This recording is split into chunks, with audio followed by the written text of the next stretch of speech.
Welcome back to another late night episode of Animal Crossing New Horizons. I'm Dear Darling. Should we see what's going on our lovely island of Fawnhollow today, where we'll be relaxing as per usual. This time, not this time, it's a bit late this time because I was busier. Well, I mean, I'm technically busy. I'm not busy now, but busy earlier today when I went out with some friends. We went into London.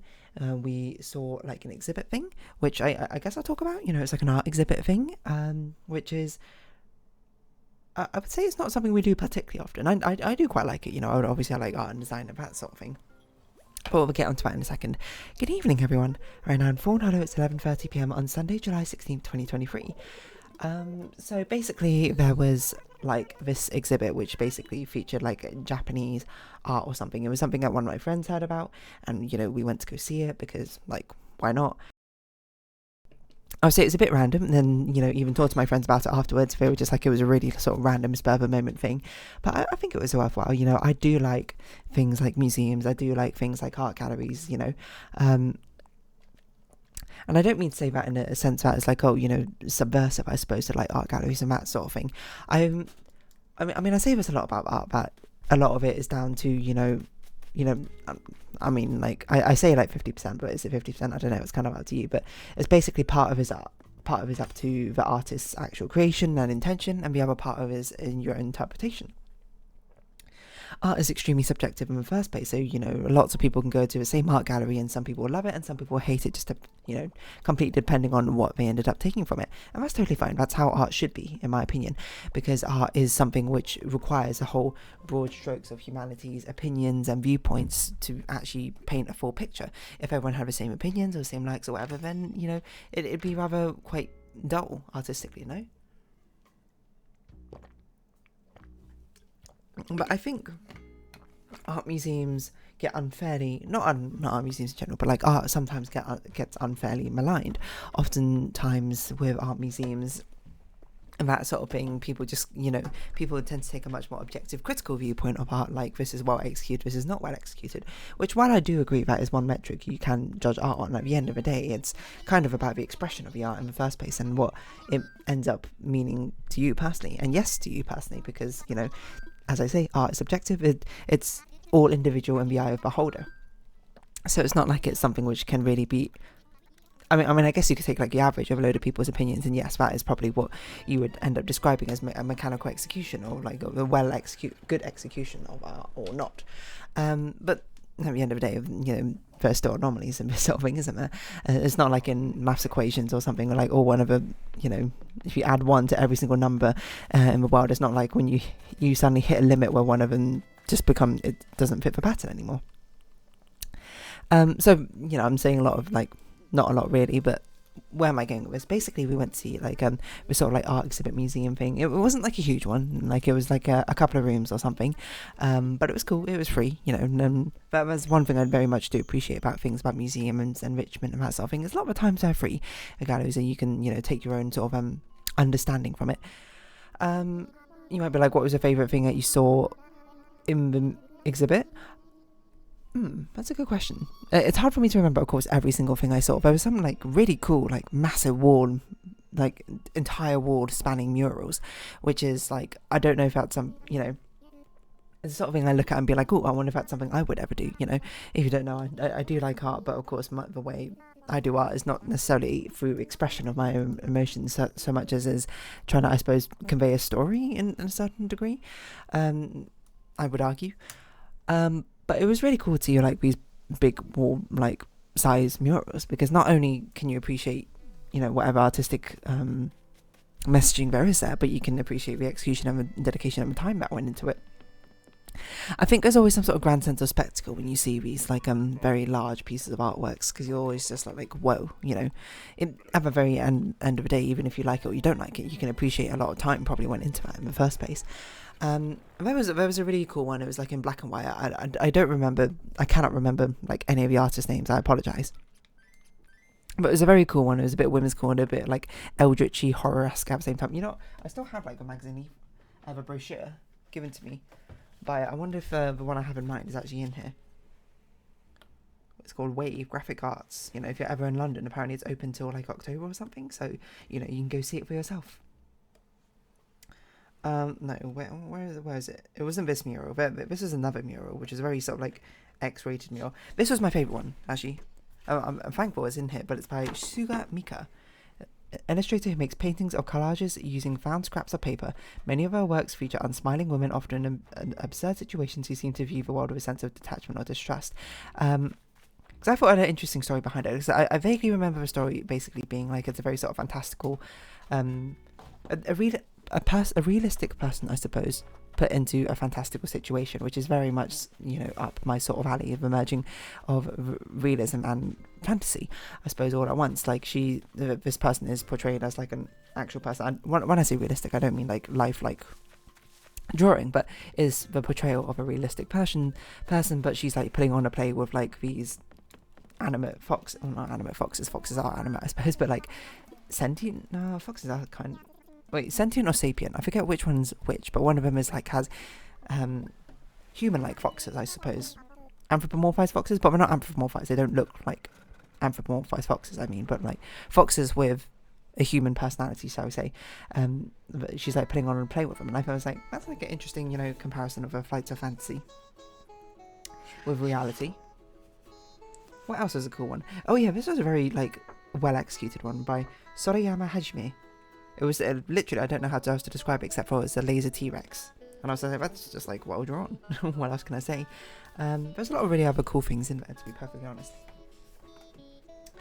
And yeah, I do like art exhibits. I do like art museums and these sort of things, I don't, certainly I would love to learn more about art, art history, go learn more about like Renaissance techniques or whatever, so I can appreciate on a more technical level these some sort of things, or like graphic design, the use of colour, that sort of thing. Everything I kind of know about art is more intuitive knowledge, I suppose, rather than necessarily learned knowledge. By nature of probably the way I learn art, which is, through my own study rather than something which has been externally taught to me. And you might say that's better, that's worse in certain aspects, and I think it's probably a bit of both, if anything. But yeah, I do like it, because I think the best thing about art is you can sort of see it as a window to other people's soul. I am a people person, and people are great. We're on Star Fragment Island. People are great, in my opinion. Everyone's, very different. Everyone's got their own flavour and beat that they march to and was wild. And just being able to have a little glimpse into other people's worlds and their minds is often very cool and very enlightening, is how I describe it. And that is just sort of a way to bridge that gap, or at least find some equal grounds of communication for it, I would say. I'm still using the Joy-Con drifts. I will say I've ordered some new Joy-Cons because I have a lot of money on like my Amazon gift, not my Amazon gift card, but yes, my Amazon gift card, but on my Amazon account through gift cards. So I bought some stuff. I bought like a webcam, but when I eventually start streaming, I'm not going to use it to show my face, obviously, but I'm going to use it to actually I'd probably need a good quality webcam, so the puppeteering system on whatever live 2D model I end up using works. How's that going? I've not worked on it for ages, I'm going to be perfectly honest, but still. What else did I buy? Oh, I bought some wireless earbuds, just some cheap ones, because, I bought the laptop, doesn't have a headphone jack, I didn't realise that, but actually getting some earbuds is probably good. And I was like, I could probably use them for, like, exercise as well, at the same time. What else did I buy? I bought a laptop sleeve, because I don't have a laptop sleeve for this, for my laptop. I didn't think about it, but yeah, I probably should have one, just in case. I bought something else. I don't remember what I bought. But yeah. So we spent some time at that place because it also had like a souvenir shop. It's an incredibly expensive souvenir shop. Unsurprisingly, we were in an expensive part of London. I would say is where the exhibit was. But it had some cool things, Again, it comes back. Oh wait, hold on. We didn't actually do any wishes. I forgot back to what we're doing, but we normally do in this island. It sort of just comes back to things like, sometimes I kind of wish I just had like money to burn so I could actually, buy these sort of things that I find kind of cool, without, guilt free, without being like, oh, it's not in the budget, etc., etc. There were two things which I saw, which I did like. One of them was basically like, it's not a handkerchief, but it's a thing which you like tie up bento boxes with.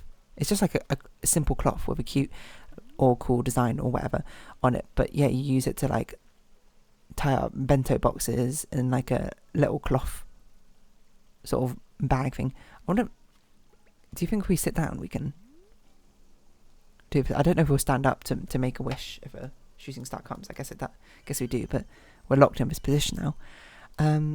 It was cute. It has some like pictures of rabbits on, but it was also like £20, and I was like, £20 or something I'm basically never going to use is a bit expensive for me to justify. I'm going to be perfectly honest, even if it's cute.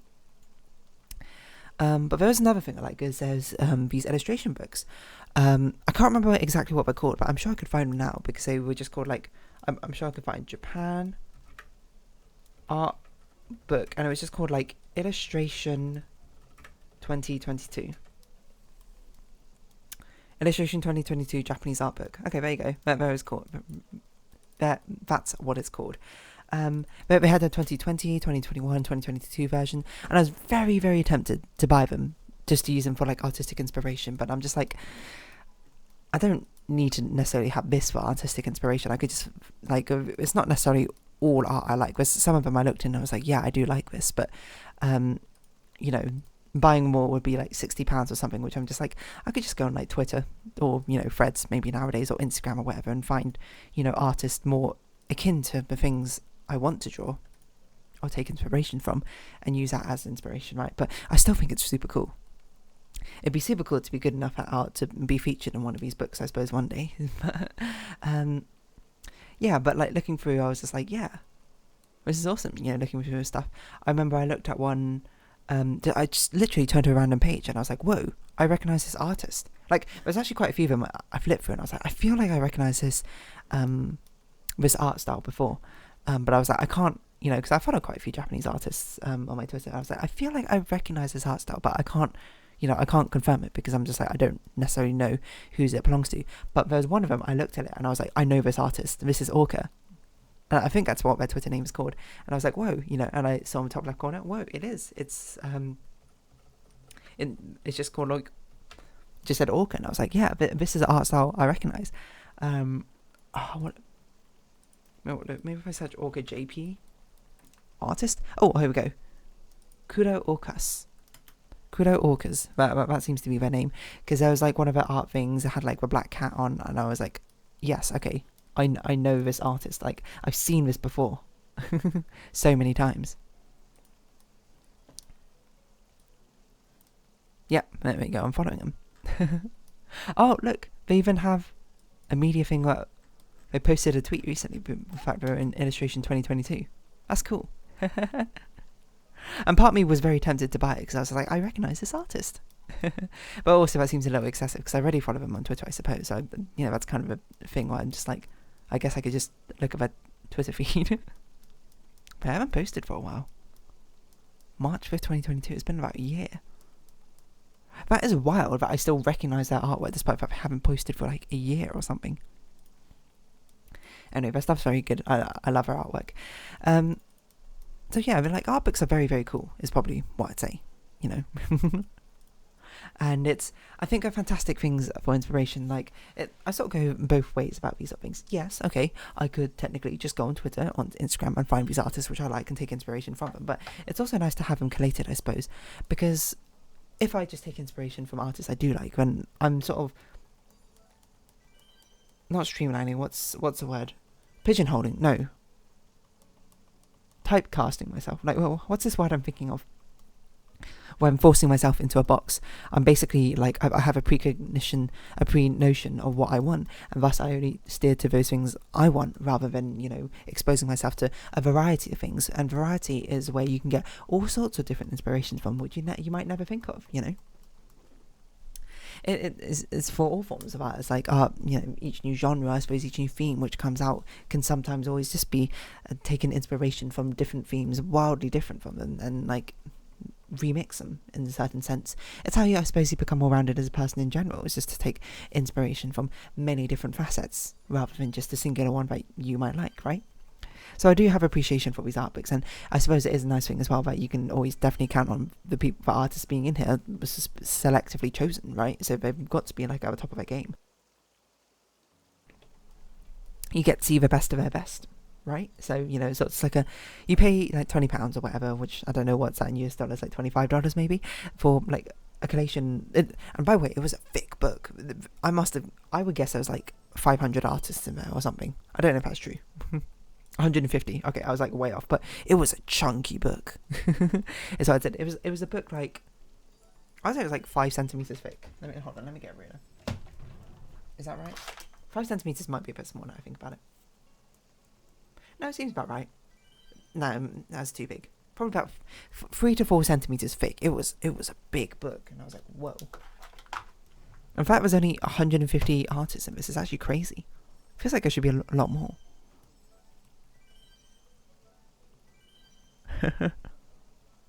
Oh, there's someone Yura Asobi Keys visuals. I was gonna say, I was looking at like the previews of the artwork in this book, and I was like, I recognize this. This is from definitely some song, and it's from Yura Asobi song. One of them, I don't know which one.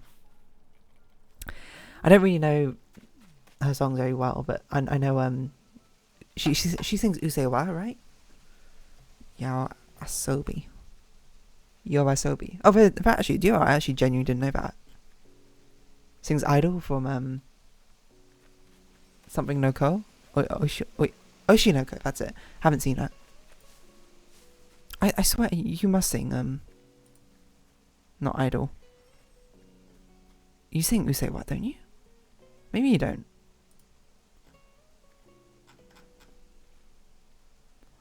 Who sings Usewa then? Maybe you do sing Usewa. Oh, it's Ado who sings Usewa. Wrong person. Usewa. Anyway, sorry. Yeah, so art books are pretty cool. Certainly, you know, maybe I just need to find the exact one which is tailored to what I want. And maybe someday I'll be able to get myself in one of these art books. That'd be pretty cool. Obviously, that's something I'm not saying that's impossible. And I think that would be fully feasible if I put my mind to it. But, you know, there's a lot of things I want to put my mind to, so it's a bit of a difficult balance, isn't it? But I think art books are really fun. I actually had like a Disney Pixar art book I bought from South Korea at some point. I genuinely don't know where it is. But I had it in... You know, I think it might actually be under my bed, because that's a lot of where my like Japanese souvenirs I just like kept in a corner underneath my bed. You might be like, did you ever find those mouse weights? The answer is no, by the way, but I did look for them when I spoke about them. But so yeah, these art books are pretty cool. But there's also a lot of other cool stuff in that Japanese like souvenir, not souvenir store, but like Japanese themed store, and they were insanely expensive. Like we went to like the stationery part of it. It was like, oh cool, there's like sellotape dispensers or something. And one of them was like, it was like a sleek looking one, it was like £23, and there was like this one next to it, like a few, like half a meter down on the table, and it said rotary sellotape dispenser, and we looked at the price and we were like, what?